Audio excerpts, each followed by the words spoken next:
So very good afternoon, Mahir, Neha, Rishabh, Shubhang, Tanesh, and Jaipal Singh. Good Good afternoon, afternoon, sir. sir. Yeah. Hope you are ready for the class. Yes, sir. Very good. So we'll go for some revision, and then I will ask some questions to you. And tomorrow we will be having the test. You know it very well. Okay.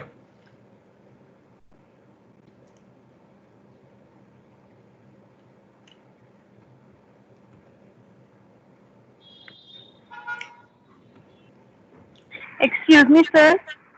Yeah. Sir, please explain me void and voidable contract one more time because I really get confused in that. Sorry. Sir, please explain me the difference between void and voidable contract. I really get confused in both of them. Void and voidable contract. Yes, sir. Okay. Neha, you have not attended the previous class in any of the sections, I suppose. Yes, sir. So no problem. I will clear that. Let me finish this off, and then afterwards you can ask me questions. Okay. Okay, sir. Fine.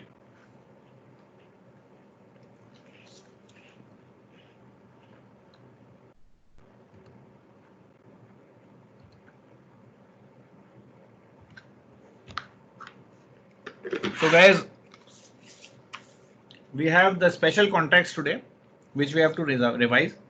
So there are 5 types of special contracts: contract of indemnity and guarantee, contract of bailment and pledge, and finally contract of agency, which we will be, just now going with that how these contracts are there and how they work, and we'll revise it.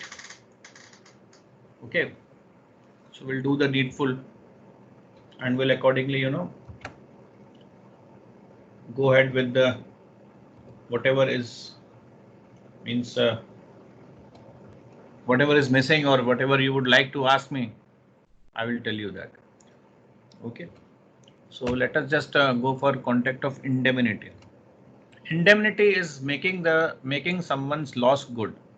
Okay, if a party has caused a loss or if party may be causing loss, so there is a contract in advance that no problem, I will make good that loss. So that is called a contract of indemnity. Very good example of contract of indemnity is the contract of insurance. Okay, but in Indian context, contract of insurance is not considered as good enough for for the indemnity. In the English law, it is considered, but that is a very good point to explain. So let us take some other example. For example, A contracts to indemnify B against the consequence of any proceedings which C may take against B. Okay, so C may be filing a suit against B for any of the things, and A has given a indemnity to B to the extent of rupees 300. So to the extent of rupees 300, A will be making good the loss of B.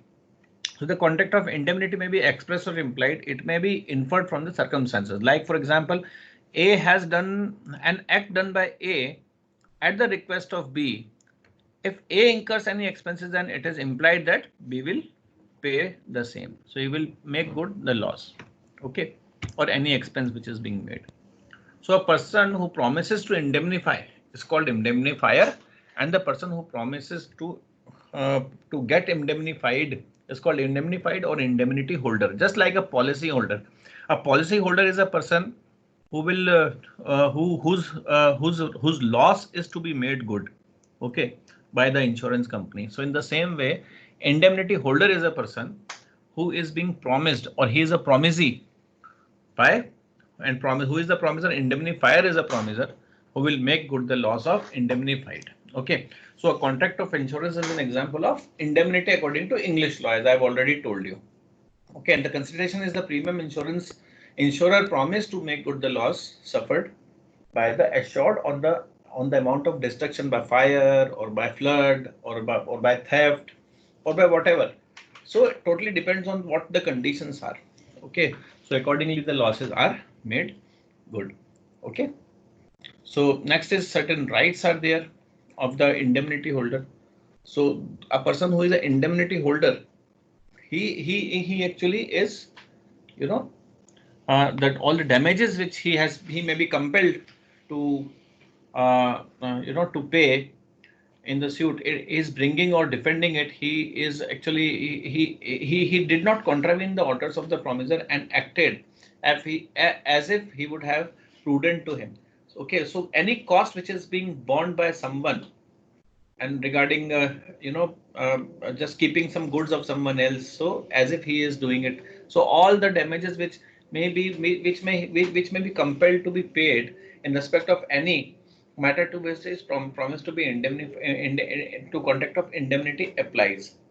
So accordingly it will be payable and all the sums. So these actually comprise of number one, damages, number two, cost, and number three, if there is some compromise has happened between two persons, then that person will be, so whatever is the amount of compromise, the indemnifier will actually make good the loss of indemnified. So three type of things are there in case of indemnity holder when he is when sued. Okay, so in the contract of guarantee, what happens? Contract of guarantee, there are three parties. Okay, so one person gives a guarantee that if someone else will not pay you your money, I will pay you. So it is not a contract of making good the loss, but it is a contract of giving a money if somebody else is not giving it to you. Okay, so there are three persons: surety, principal debtor, and creditor.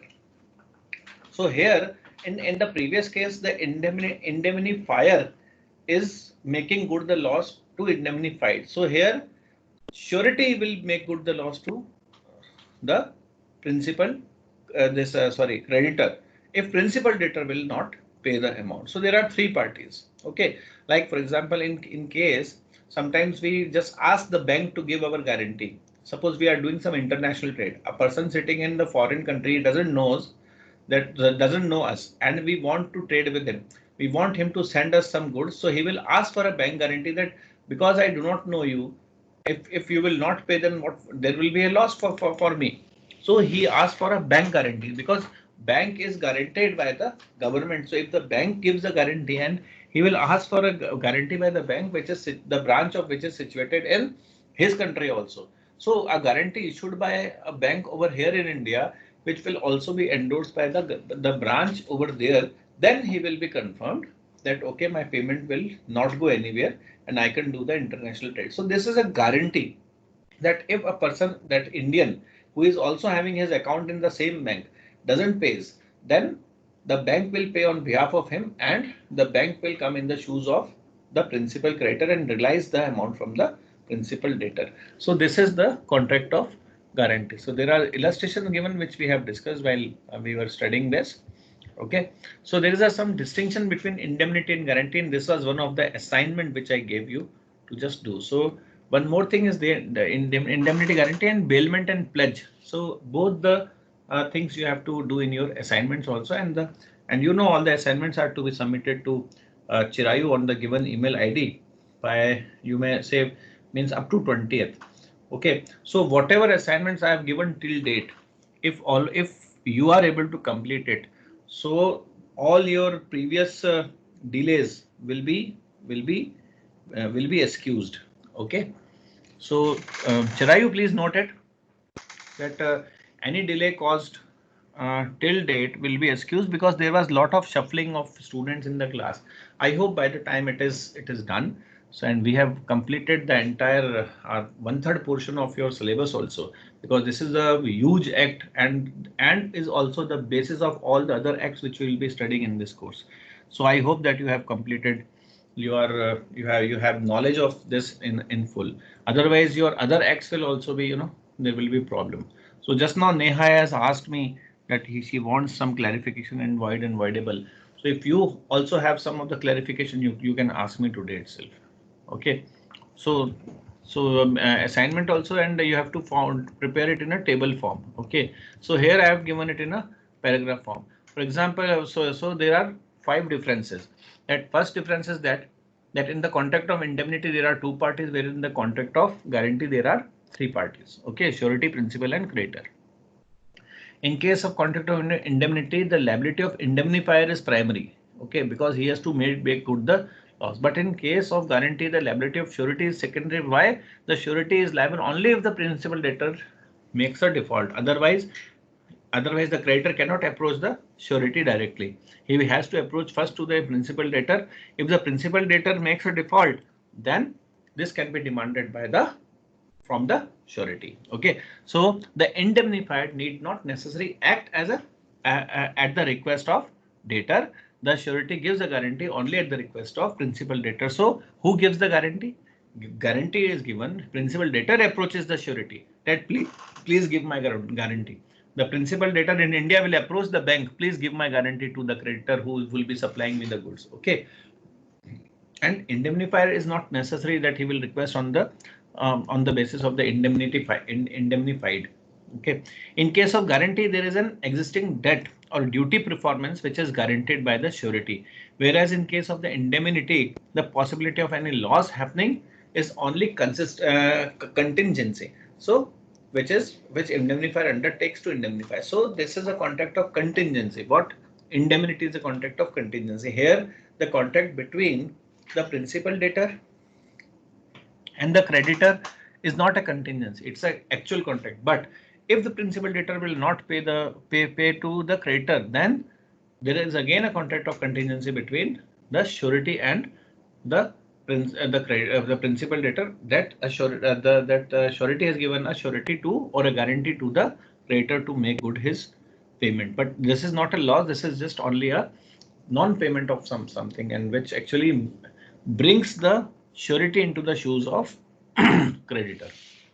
Now, last is the surety on the payment of debt. When the principal debtor has failed to pay, is entitled to proceed against the principal debtor, as I have already told. But there is the indemnifier cannot sue the third parties, for just making good the loss. So these are the certain differences. There are more differences also. 7-8 differences you can bifurcate. Okay. So next is your contract of bailment and pledge. Bailment is when a person who is the owner of the goods gives his goods to someone else for a certain period of time for processing on it, and there is a contract of returning the goods back. Okay, so the goods is to be delivered to the person called bailer, and the person to whom the good is delivered is called bailee. So bailer will deliver his goods to bailee, and bailee after a certain period of time will again return goods to the bailer. So there are two types of bailment. One is gratuitous bailment, which is free of cost. When A leaves his dog with the neighbor to be looked after in A's absence. So this is the gratuitous bailment. Okay.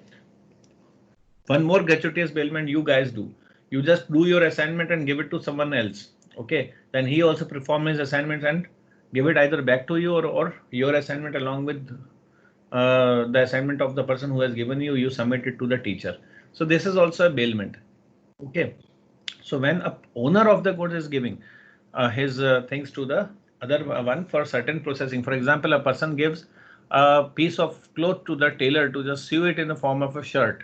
So this is also a bailment, but this is not a gratuitous bailment, but this is a bailment for reward. So you have to pay the stitching charges to the tailor, and if you will not pay, he can exercise a lien on your cloth, piece of cloth, or the prepared shirt also.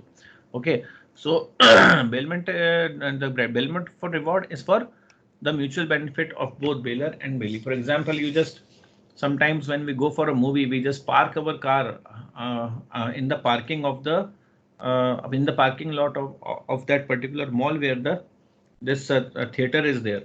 So you are providing some money to that person to keep the safe custody of the car, and you want to park a car because you want a safe custody also, and for that you pay something to it. So this is a payment for reward. Next is your pledge. What is a pledge? Pledge is actually when you are giving your goods to someone as a security. Okay, so when you are giving your goods to someone as a security, that if you will not be able to pay, that person is having right to dispose of the goods. But the essential part of the contract is that the person will return you back the goods and he will get his money back. So there are 4 ingredients of it. The property pledge should be delivered to the pawnee, because here 2 persons are there, pawner or the pledger, or pawnee or the pledgee. The person who pledges his goods, so pawner or the pledger is the owner of the goods who actually gives his goods to the pledgee or the pawnee. Okay, so the property pledge should be delivered to the pawnee. Delivery should be in pursuance of the contract. That what is the contract? Contract is to get the delivery and again give it back to him. Okay, when after receiving the money. So delivery should be for the purpose of security, because it is security, means it is security against the loan which has been taken or security against the money which the person has borrowed. And delivery should be upon the condition to return. So 4 conditions must be fulfilled. Now what are the rights of the pawnee or the pledgee? So now what happens, this particular person cannot actually, just dispose of the goods like that. So if a pawner makes a default in informing a person that, okay, you are not paying my money, now I am going to, sell your goods, or I'm going to purchase the goods by my own and will treat it as if you have sold it to me because you are not paying me money. So this reasonable notice has to be given. Okay, then only the things will happen. So at the same time, the pawnee or the pledgee will also be having certain rights. Okay, so he can, if the default is being made by the pawner or the pledger, he can file a suit for the recovery of the amount. Secondly, he can sue for the sale of the goods, and he himself can also keep the goods, or you can say himself, or sell the goods to himself after giving him a reasonable notice. Okay. What will be the rights of the pawner and the pledger?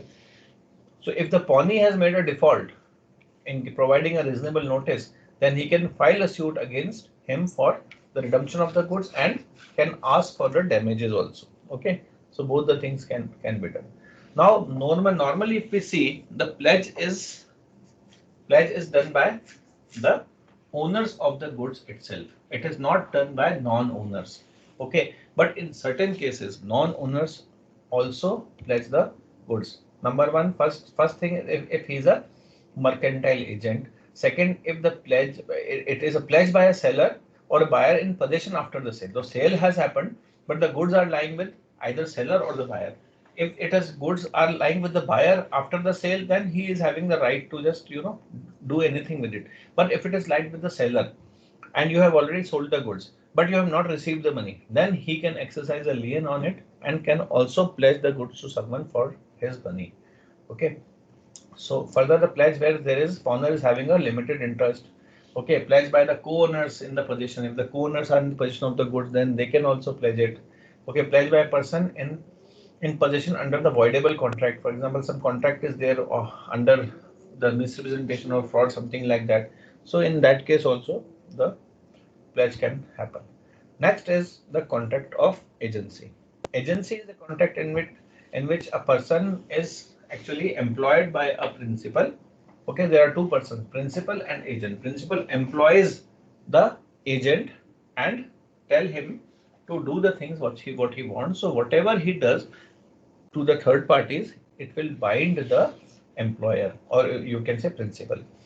As the definition indicates, an agent is mere a connecting link between the principal and the third party. But during the period that an agent is acting for his principal, he is clothed with the capacity of the principal. Means whatever an agent does, principal will be responsible for it. Okay. So agency can be created either in express way or in the implied way. In express way, agency can be created by words spoken or maybe in writing. Implied agency can be created by estoppel, by wife as an agent, and agency by necessity, and agency by ratification. So express agency, very good example of express agency is providing a power of attorney. So if you are providing a power of attorney to someone, it means you are authorizing that particular person to sell your property. So this is something, a very good example of agency, express agency in writing. Okay, so implied agency, the first is the stoppage. For example, you are standing in the market and along with your friend, and your friend is actually has sold your car to someone for ₹1 lakh, and you have not stopped him to act as your agent, because in this way you have actually allowed him to, act as your agent. So afterwards you cannot just take a plea that the person is not your agent. So this is the agency by estoppel. You will be stopped to just deny the fact that the person is not your agent. Okay, so in that case, this will be a contract of agency, and you will be bound by the act which he has done. Wife as an agent, because normally wife and husband they live together, and wife can be can get all the necessities for her own from the credit of her husband, but it is limited only to the necessity, not to the luxury. Okay, so and this can be revoked if the husband expressly wants the tradesman not to supply goods to his wife, or he has expressly forbidden the wife to pledge his credit. Third, if the wife has sufficient supply of all the necessities to her. And lastly, if she is being supplied by a certain allowance beyond which she should not go. So these, under these four circumstances, except that wife is treated as an agent of the husband. So further, implied agency by necessity. So sometimes what happens, you provide certain necessary help to someone. So it is just a contract of agency, and you are able to recover that amount of the help you have provided from the estate of even the minor or the insane person or whosoever you have helped out. Okay, so this is called agency by necessity. So one very good example of agency by necessity is that once what happened, a horse was transferred from one place to another. So a person who and it was through, and it happened through railway. So railway, on the appointed date when the railway took the delivery, nobody came to just take the delivery of the horse. The railway company actually fed the horse for a certain period of time before someone came for the delivery. And now railway company has acted as an agent in the necessity, and can recover the amount from the owner of the. This is called agency by necessity. And further is the agency by ratification. When a person is doing something beyond his limits for which he is not authorized by the principal can at least ratify. Ratify means you can say it is means he actually accepts whatever he has done and proves it to be a correct one. So that is called agency by ratification. So if the agent exceeds its authority, normally principals are not bound. But if the principal actually gives a assent, or he gives a permission, or gives a consent to that particular ex post facto event, then this agency will be called ex post facto agency, or you can say agency by ratification. So there are certain types of agents also. For example, special agent is there. A special agent is appointed only for a particular purpose for which he is appointed. So his liability and his rights are not unlimited. Okay, unlike the general agent. So general agent are those agents who are appointed forever. Means whatever they will go for. So that they are not on the transaction basis. So whereas the special agents are appointed on the transaction basis. Means for the transaction they are conducting, there will be a separate contract of agency for each and every transaction they are conducting. And in case of general agent, is a very good example of general agent is like a son of a father who is sending the son to just bring the grocery from the grocer, is a example of this general agency, because the father will be bound to pay every time the son will be bringing all the things from the grocer. So grocer is having right to receive all the money whatsoever the son has taken from the grocery shop on the behalf of the father. Sub-agent means the agent of the agent is called sub-agent. So normally the sub-agent is not directly responsible to the principal. He is responsible only to the agent who is the principal to this sub-agent. So there is one principal A, there is a agent B. So A is principal, B is an agent. So B, in order to get some of these things work, he also appoints one more agent, which is called C. So all the acts of C, B will be bound, not A, except it is a matter of goodwill. Okay, so this is all about your sub-agent. Okay. Further, the mercantile agent, if you see, there are certain types of mercantile agent. Number one are factors. So factors are those who actually purchase and possess the goods on behalf of the principal. So there is they act as a selling or purchasing agent. So they sell the goods also, they purchase the goods also, and they keep the custody of the goods on the behalf of the principal, they are called factors. Brokers do not actually keep the custody of the goods. They are the mediators who actually, just find the people with whom the agreement can be done. So they keep on finding the parties for the for their principal, and they do not have, neither they have goods nor they have the custody of the goods. So in this way, they keep on finding the people who can actually purchase, like brokers of these the real estate property. So the property is not at their name. So they keep on searching the parties who can enter into a contract with the person with whom, from both the ways they charge the brokerage amount. Okay. Del credit agent. Del credit agent are those agents who actually are the agents for selling, but also act as an agent for recovery of the amount. So they get some extra commission for sales on credit because they have taken a guarantee to recover the amount also from the customer. So they are called del credit agents. Auctioneers are the person who actually sells the goods on the behalf of uh, the owner in a public competition of bidding. So there is a bidding competition in which whosoever asks for the highest bid, the goods are sold to them. So he actually sell the goods on the behalf of the principal, and is also called as an mercantile agent. Next are partners. So partners are actually the agents of each other. So there is a mutual agency amongst all the partners. So and they act as and the part each and every act of each and every partner bind the other partners also. Bankers are also the agent because they keep your goods, also your valuables in the locker on your behalf. They hold your money also on your behalf, and whenever you need money, they give it back to you. So they are also the agents, and they are also the mercantile agents in this case. Okay. Now there are certain duties of agent. You have already gone with the duties, and as an agent, what should be the duties? So we have discussed all these duties uh, you know in detail, and so there are certain rights also which the agent is having. Now there is how the agency can be terminated. So there are 10 ways to terminate the agency. So if you will see this from the point of view of termination of contract, so termination of contract and termination of agency is almost same.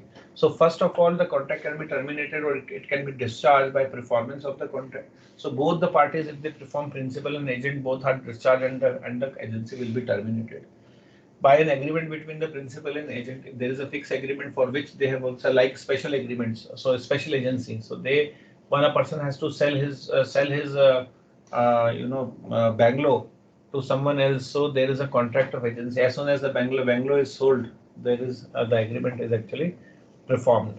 Or you can say, if there is an agreement between a principal agent to do certain thing, then if that thing is done, then it will be terminated.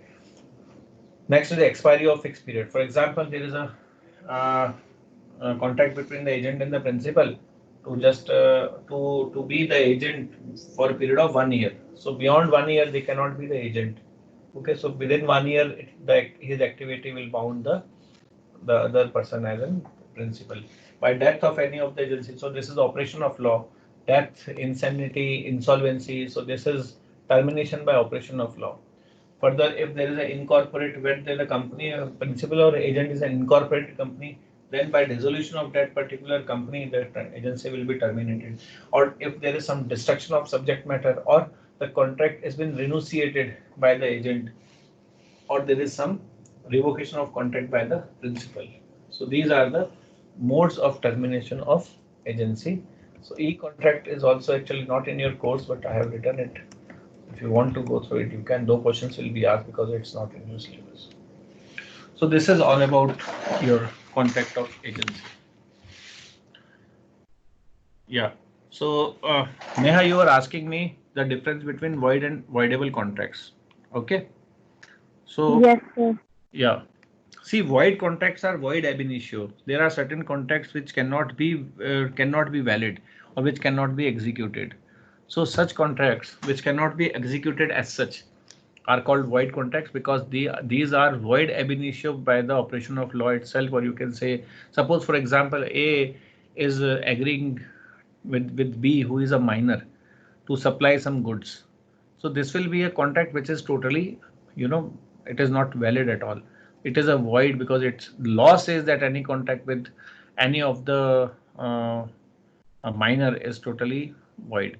In the same way, the contract with the insane person is void. Contract with insolvent is also void. Contract with a person who is a alien enemy is void. So where the capacity to contract is not there, the contract will be treated as a void one. Is it okay? And further, there is a you can say the consent. When the consent is also not free, the contract is treated as void if it is a mistake. Otherwise, it is voidable at the option of the aggrieved party. So in the same way, so this is about the void contracts, and voidable contracts are those contracts which are valid but are voidable at the option of aggrieved party. Aggrieved party means the person who is actually losing, or who is actually at a less advantage than other person.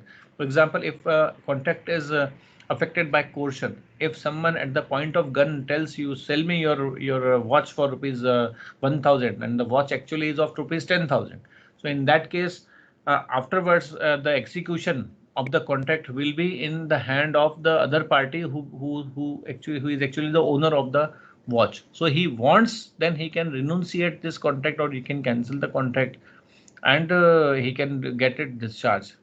But otherwise, what happens that he has to follow the things, and or otherwise, if he has actually agreed to supply that particular you can say watch at rupees 1000 or 100 rupees or 10 rupees, whatever, so it is his wish, so he can do it. So the contracts which are void, which can be declared void at the option of the aggrieved party, is called voidable contract. Okay. Likewise, if in the contract, if it is affected by coercion, section 15, undue influence, section 16, fraud and misrepresentation, section 17 and 18, then the contract will be called voidable. Okay, so these contracts are voidable at the option of aggrieved party. But if the consent is taken by mistake, or it is mistake by from both the parties, then it will be a void contract as such. Illegal contracts, unlawful contracts are also totally void. Any contract which is in restraint of the public policy or the national security, these all things will be treated as void for that particular country. Okay. Is it okay, Neha? Yes, sir. Yes, sir. Fine. So let me just take you guys to the questions which I have to ask all of you. Okay, so let me just take you over there.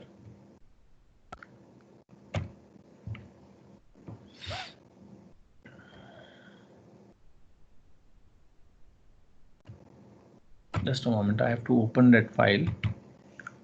We'll open it and we'll share the screen with all of you.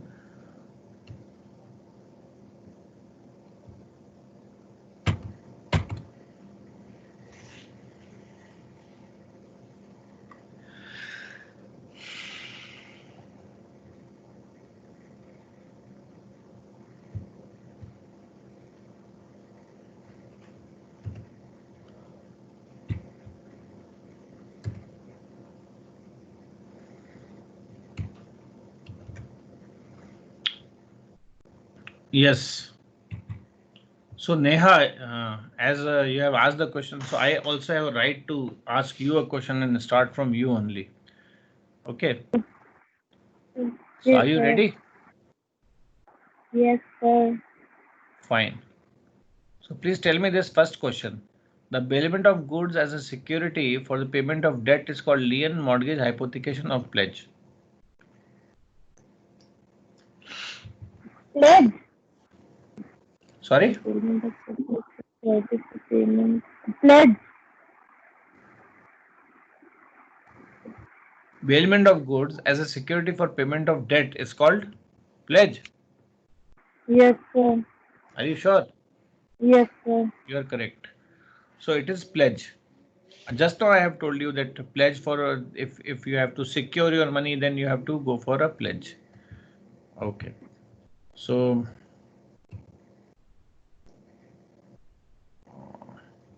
Laksharaj. Laksharaj is there in your? No, it is in the other class. Lakshay is not over here. Okay, so Srajal Purvar. Srajal, are you there? Srajal. Yes, sir. Yes, sir. Yes, sir. So you please answer this question. Question is, which of the following agents are treated as a non-mercantile agents?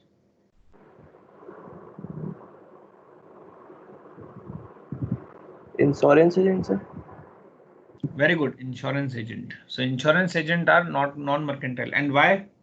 Why they are treated as a non-mercantile agent?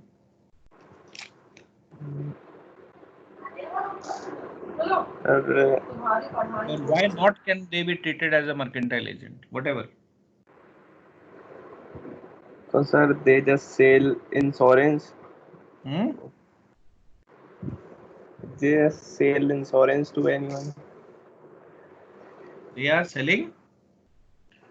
Mercantile Insur- agents are actually supposed to deal in the goods, and factor, auctioneer, sir. and broker actually deal in goods.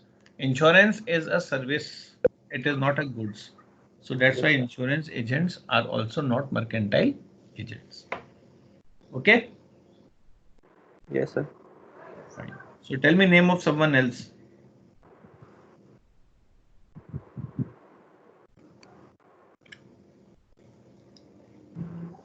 Come on. Sir, wait. Go on. Hmm?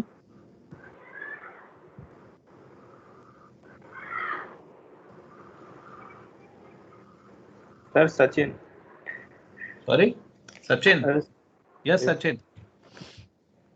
Are you there, Sachin? Sachin. Sachin. Chirayu, mark absent to Sachin. Fine. So we can Surbhi Singhal. Are you there? Yes, sir. Yes, Surbhi. Answer this question number 3. You speak loudly this question number 3. First of all, read it out and then tell me which is correct. In which of the following cases an agency is terminated other than by operation of law? Yes. Sir, can you please scroll it down? Oh, sure.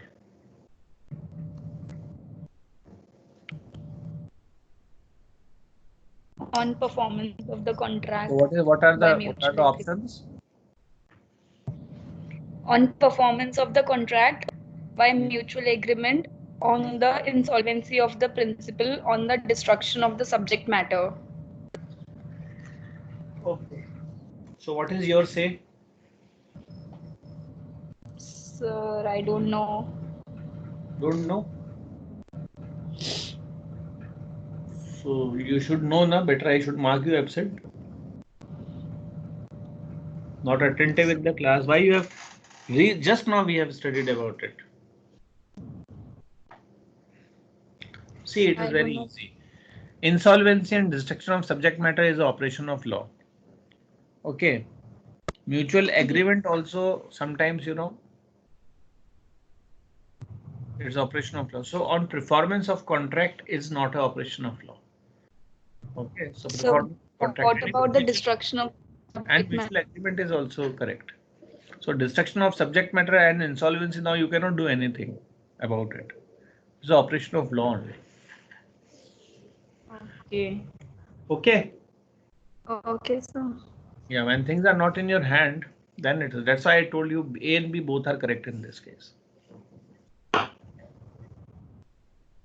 Just tell me some other name.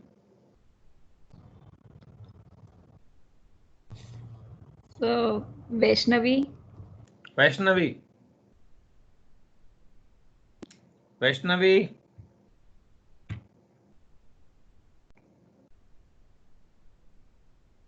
Vaishnavi. Chirayu. Mark Vaishnavi absent.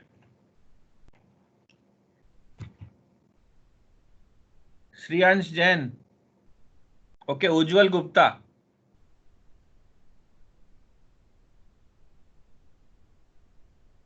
Ujjwal Gupta.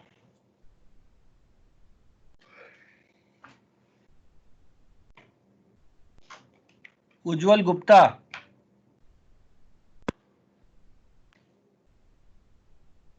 Mark him absent. Chirayu, mark him absent. Vishal Chaudhary. Vishal Chaudhary. Yashasvi Purohit. Yes, sir. Yashasvi. So please tell me this. The right of a person to retain the possession of the goods belonging to another till some debt or claim of a person or possession is satisfied is known as bailment, pledge, hypothecation or lien. Sir, pledge. Very good. Pledge. Fine. Yashasvi, tell me name of someone in the class. So, Deepti. Deepti. Are you there? Yes, sir. Yeah, Deepti. So answer the next question.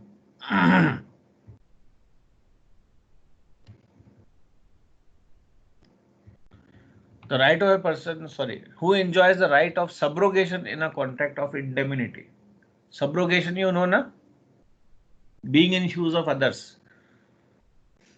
And in the contract of indemnity. Creditor, principal debtor, indemnifier, indemnified.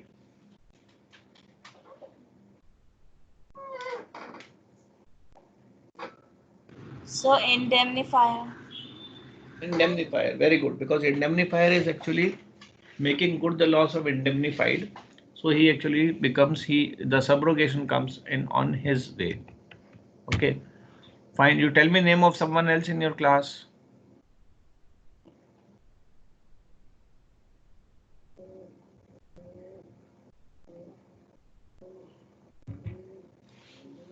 Sir, Akash Jindal. Hi, Akash Jindal. Akash Jindal, are you there? Akash. Yes, sir. Yes, Akash. So general insurance is a voidable contract, wager, contract of guarantee or indemnity. Insurance.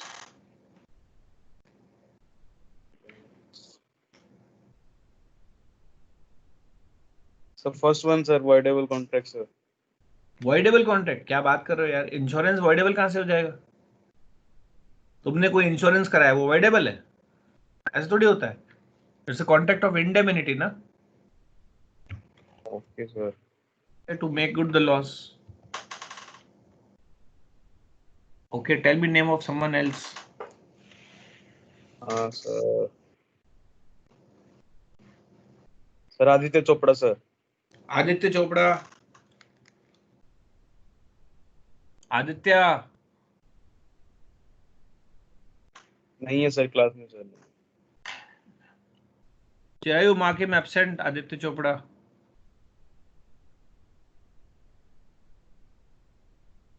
Deepak. Okay, let me ask you. Who will let me see how many of you raise your hands for this question. Okay, and this question is, which of the following is not a contract of bailment? Lease, money deposited in bank, acceptance of articles by post office as VPP, or acceptance of goods by transport company. Which of the following is not a contract of bailment? Anyone? Yes, Deepak. Yes, Deepak. Yes, sir. This is not a contract of bailment. And why? You have to tell me why.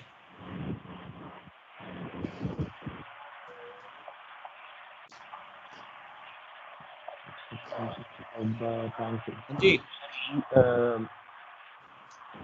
Second following not contact of a bailment. इतना time फिर लगता है? Chirayu.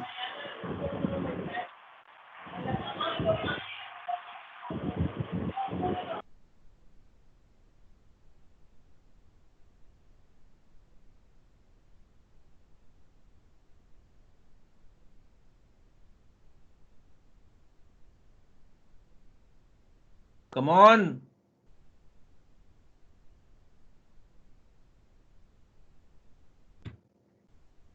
Chirayu. Sir, lease will be the answer. Very good. Because in all these three cases, there is someone is there to receive your goods. Okay. And again return it back to you. Fine. Okay. So again, I will ask you who will raise the hand. Come on. Chirayu, you just lower down your hand now. Raise your hand for the next question. Come on, who will do it? Dipti. Dipti, you have already answered one. Anyone else? Except Chirayu and Dipti? Okay, Dipti, you tell. This one. If the goods of the bailor gets mixed up with the like goods of the bailee by the act of an unauthorized third party, the cost of separation will have to be borne by whom? Bailor, bailee, third party, or bailor and bailee in proportion of their shares of the goods?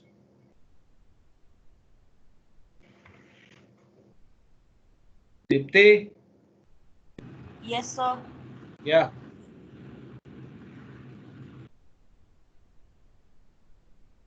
Sir, the third party. Why? So, because I Goods. don't know why. I don't know that.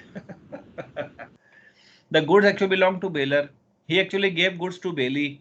Bailee actually just out of negligence or whatever, third party actually mixed the goods of bailor and bailee both. So now to bailor, bailee will be responsible for the goods, and he may ask or request the third party to get it done. But he cannot even compel the third party, nor he can just compel the bailor that I will not give you your goods. So it has to be done. But bailee is a principally responsible, and he can also request the third party to do it. Is it okay? Sir, my answer is correct. Your answer is not correct. You have told third party, but the contact is between bailor and bailee. So to bailor, bailee will be responsible. Bailor doesn't know third party at all, so he cannot help third party responsible. He can only help the bailee responsible for it. Now it totally depends on whether the bailee get it done himself or he actually get it done from a third party or someone else, whatever. Now he has to decide. Okay. Okay or not okay, Dipti? Yes, sir. Okay. Yeah. समझ में आ गया ना? चलिए हाँ, fine. Sufficient for today. Okay. So let me take the attendance.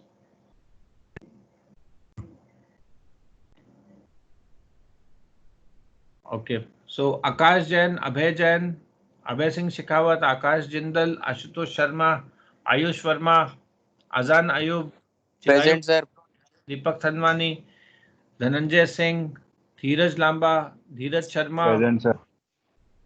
Dipti Rakesh, Divyanshi Choksi, Fazal Ahmad Khan, Gaganjit Singh Khangarot, Gaurav Sharma, Hardik Raheja,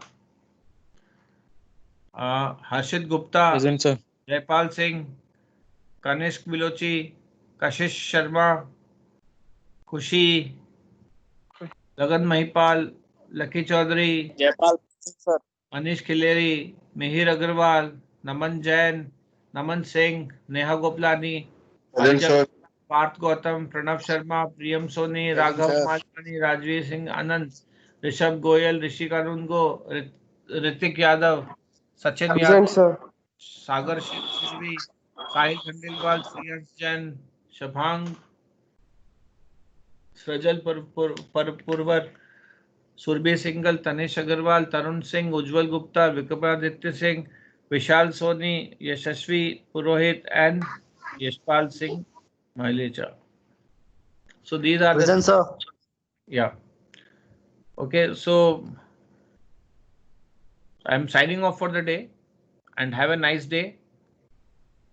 And tomorrow is your test, so be prepared for the test. So there may be 4 quizzes of all the 4 things which we have done today, and each quiz will be of 10 marks. and you will be given no time to just enter, finish the quiz and enter into the other one. So you have to just do it as soon as possible. Okay, and once you have, and you cannot do the quiz by your own choice, that you cannot just attempt the quiz, just okay, I would like to attend third quiz first, and then so it will be in sequence, and you have to maintain the sequence. Okay, is it okay with everyone? Any doubt, anything you want to ask? पर हर quiz में time limit होगा? है time limit क्या है sir? Time limit 10 minute, 10 question 10 minute. 10 minute से कम है, कम कहाँ से है? 10 15 हमारे को ये इंस्ट्रक्शन है भाई। तुम्हारा जो मेन एग्जाम होगा ना, उसमें भी 10 क्वेश्चन के 10 ही मिनट मिलेंगे। एक क्वेश्चन पर मिनट काफी होता है। Okay sir. Okay, anyone else, anything else? Auto submit है इसमें, ऑटो एमसीक्यू टाइप हो गया। आपने क्वेश्चन सही कर लिए वो सही हो जाएंगे। अगर आपने सबमिट नहीं किया तो फिर ये जो है वो फिर एक्सपायर हो जाएगा। You have to just do it. मालूम है ना ये सब तो आपको? एमसीक्यू टाइप है क्या सर? हैं? एमसीक्यू टाइप हो गया। क्या चीज बेटा? टेस्ट एमसीक्यू टाइप होगा क्या? हाँ एमसीक्यू ही है। टेस्ट सारे आजकल एमसीक्यू ही हो रहे हैं। Okay, so be prepared. मैंने आपको 820 क्वेश्चन शेयर किए हैं, उनमें से ही आएगा। ओके, तो आप उनको पढ़ो अच्छे से, और मतलब वो आप कर लेते हो तो आपका बहुत अच्छा प्रिपेयर हो जाता है। Fine, so take care. Yes sir. Nice day to everyone. Bye bye. Bye bye.